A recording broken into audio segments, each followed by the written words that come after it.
గీతను బోధించిన జగద్గురువు శ్రీకృష్ణుడు.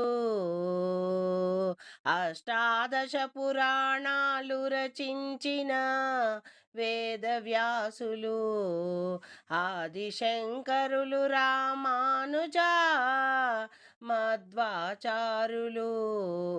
కంచి కామకోటి పీఠ పరమాచార్యులు,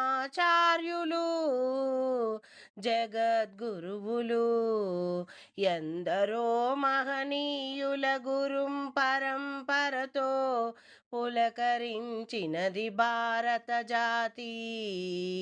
భారత జాతి ఎందరో మహనీయుల గురు పరంపరతో పులకరించినది మన భారత జాతి. వందనం వందనం